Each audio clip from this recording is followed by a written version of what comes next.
नमस्कार, प्रखर आवाज़ शो में आपका स्वागत है। मैं विजेता कश्यप और आज हमारे साथ है पूर्व जिला अध्यक्ष कन्हैयालाल पांडे जी। तो आइए कन्हैयालाल पांडे जी से कुछ महत्वपूर्ण चर्चा करते हैं। बहुत बहुत स्वागत है सर आपका हमारे प्रखर आवाज़ शो में। बहुत बहुत धन्यवाद। आगामी विधानसभा चुनाव में आपकी कितनी तैयारी है? हमारे हर बूथ स्तर पर हम लोगों ने तैयारी की है। हर बूथों पर पन्ना प्रमुख से लेकर बूथ कमेटी हमारी तैयार है। हम सब परमानेंट भारतीय जनता पार्टी के कार्यकर्ता क्षेत्र में लगातार हम सब बने रहते हैं, तो हमारी कार्यकर्ता के रूप में तैयारी है। अगर आपको फाफामऊ विधानसभा से टिकट मिलती है तो आप किन मुद्दों पर चुनाव लड़ेंगे? मुद्दे हमारे विकास केंद्र और प्रदेश के सारे हमारे घोषणा पत्र तैयार हैं। मैंने पिछली बार भी भारतीय जनता पार्टी के जो भी प्रत्याशी लड़े थे वो मुद्दे के आधार पर लड़े थे। आज भी हमारा विकास और सबके सम्मान के साथ हम इलेक्शन पर उतरेंगे। निश्चित तौर पर हमारे ओजस्वी प्रधानमंत्री और ओजस्वी मुख्यमंत्री ने बहुत विकास का काम किया है, उसके बल पर हम चुनाव में उतरेंगे। आम आदमी पार्टी, सपा और कांग्रेस लगातार मुख्यमंत्री योगी जी को ब्राह्मण का विरोधी बताकर योगी सरकार को घेरने की कोशिश में है और खुद को ब्राह्मण का समर्थक बताकर अपनी अच्छी छवि बनाने की कोशिश में है। तो आप इस पर क्या कहना चाहेंगे? नहीं, बिल्कुल उन लोगों की भावना गलत है। हम भी ब्राह्मण हूँ और मुझे भारतीय जनता पार्टी के नेताओं ने जिला अध्यक्ष के रूप में, प्रदेश कार्य समिति के रूप में हमारे यहाँ अधिकांश ब्राह्मणों का सम्मान होता है, इसीलिए हमारे यहाँ कहा जाता है कि सबका साथ, सबका विकास, सबका सम्मान। कहीं किसी प्रकार का ब्राह्मणों में कोई नाराज़गी नहीं है। इसका उदाहरण कई क्या इसके पहले तमाम हत्या ब्राह्मणों को हुआ था भाजपा के सरकार के पहले, तब उनको याद नहीं आया।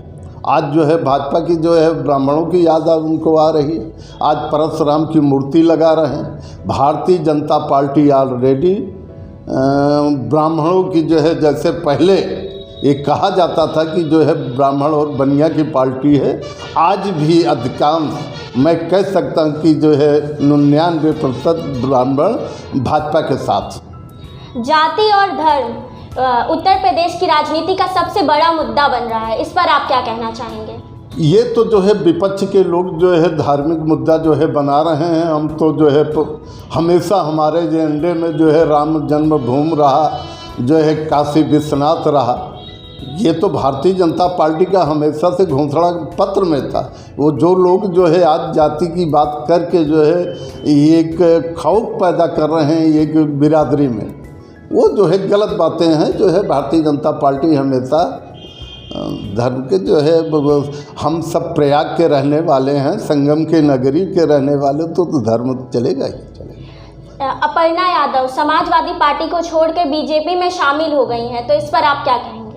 ये स्वागत मैं करता हूँ।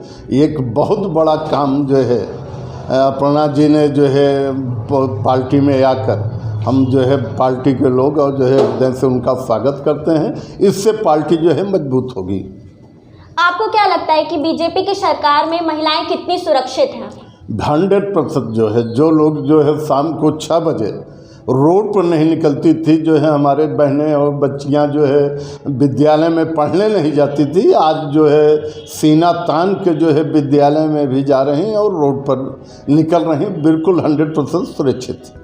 कहा जाता है कि बीजेपी की सरकार में वैकेंसी नहीं निकल रही है, अगर निकल रही है तो पेपर नहीं हो रहा है, और पेपर हो रहा है तो फिर रिजल्ट नहीं आ पा रहे। इस पर आप क्या कहना चाहेंगे? नहीं, ये सारी बातें गलत हैं। अभी परीक्षा भी परसों हुआ है तिथि का, हमारे यहाँ पारदर्शिता के साथ परीक्षा कराया जा रहा है।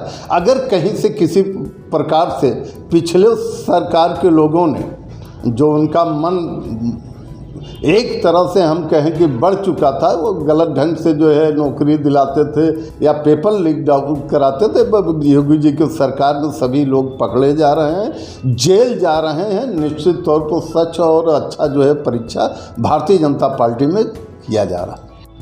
नेताजी, आपसे हमारा अगला प्रश्न यह है कि आचार संहिता लागू होने से पहले जो रैलियां करवाई जा रही थी उसमें लाखों की तादाद पे लोग इकट्ठा हो रहे थे और वहीं दूसरी तरफ बच्चों के स्कूल कॉलेजेस सब बंद थे। क्या रैलियां बहुत ज़्यादा महत्वपूर्ण है बच्चों के भविष्य से?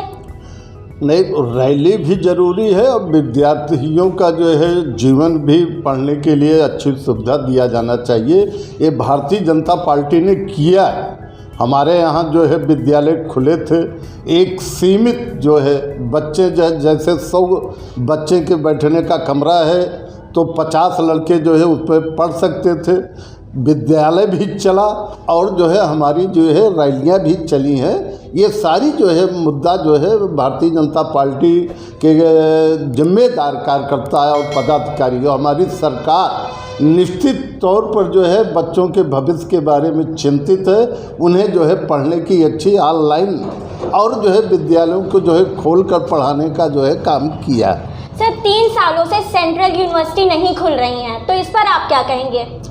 अब सेंट्रल यूनिवर्सिटी जो है बच्चे जो है ये महामारी कोरोना का जो है इतना भयंकर रूप था कि हमको जो है अपने से ज़्यादा बच्चों के ऊपर जो है ख्याल था, उनकी चिंता है। इसलिए उनके भविष्य के लिए, उनके जो है रक्षा के लिए, उनके स्वास्थ्य के लिए मुझे चिंता थी, इसलिए जो है विद्यालय नहीं खुले।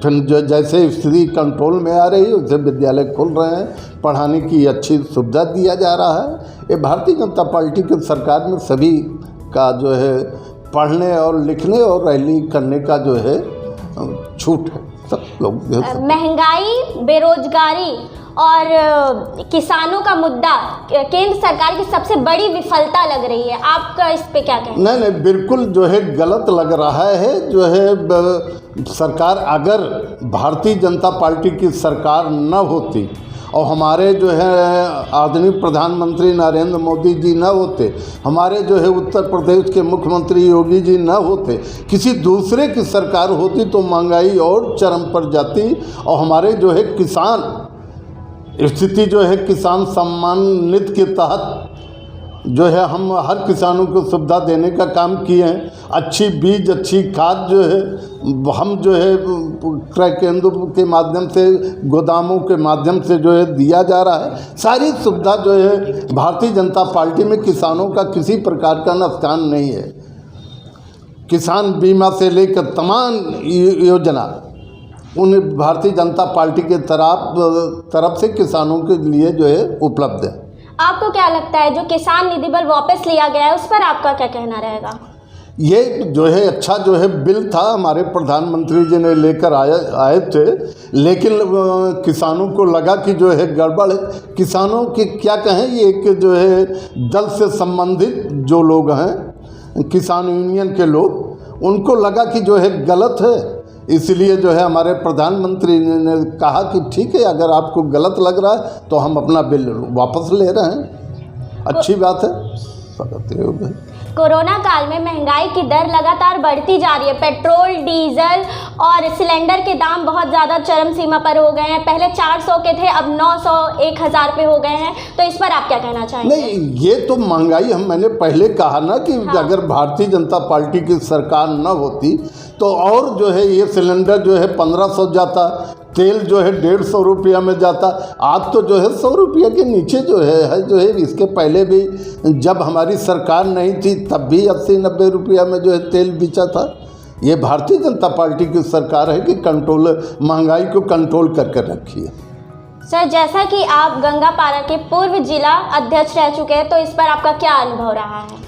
ये बहुत अच्छा अनुभव रहा। भारतीय जनता पार्टी के एक अध्यक्ष के रूप में मुझे पूरे जनपद में काम करने का अवसर मिला और निश्चित तौर पर भारतीय जनता पार्टी के कार्यकर्ता और नेताओं ने जो सम्मान दिया, इसके लिए मैं हृदय से दल के लोगों का आभारी हूँ और क्षेत्र के जो है कार्यकर्ता और जिन लोगों ने मुझे प्यार और स्नेह दिया, मैं हृदय के गहराई से उनको धन्यवाद देता हूँ और बहुत अच्छा लगा। अंत में आप अपनी जनता को गणतंत्र दिवस के शुभ अवसर पर क्या संदेश देना चाहेंगे? हम गणतंत्र दिवस के शुभ अवसर पर उन्हें बधाई देना चाहता हूँ कि आज हमारा देश गणतंत्र दिवस के रूप में आज 26 जो है जनवरी को मनाने जा रहा है। आगामी चुनाव के लिए आप अपनी जनता को क्या संदेश देना चाहेंगे? हम जनता को जो है ये कहना चाहते हैं कि जो है आने वाले 27 तारीख को भारतीय जनता पार्टी के विकास पर जो हमारे जो है प्रधानमंत्री और मुख्यमंत्री जी ने विकास किया है, हमारे डिप्टी सीएम आदरणीय उप मुख्यमंत्री केशव प्रसाद मौर्य जी ने जो सड़कों का जो एक जाल बिछाया है, जो इतने गैस सिलेंडर से लेकर शौचालय से लेकर प्रधानमंत्री आवास और जो है मुख्यमंत्री आवास से लेकर तमाम योजना को दिया है। मैं ये चाहता हूँ कि आने वाले 27 तारीख को भाजपा के कमल के फूल के निशान के सामने वाली बटन को दाबेंगे। निश्चित तौर से इस बार पुनः भारतीय जनता पार्टी का प्रत्याशी को विजयी बनाएंगे और भाजपा की पुनः पूर्ण बहुमत की सरकार बनाएंगे। सब मैंने एक चीज़ और कहना चाहता हूँ कि सब चीज़ जाइए भूल, याद रखिए कमल का फूल। भारतीय जनता पार्टी के साथ हम सब जनता के बीच में जाएंगे। तो आज हमारे साथ थे कन्हैया लाल पांडे जी, जो कि पूर्व जिला अध्यक्ष थे। तो ऐसे ही लोगों से मुलाकात होती रहेगी। तब तक के लिए धन्यवाद।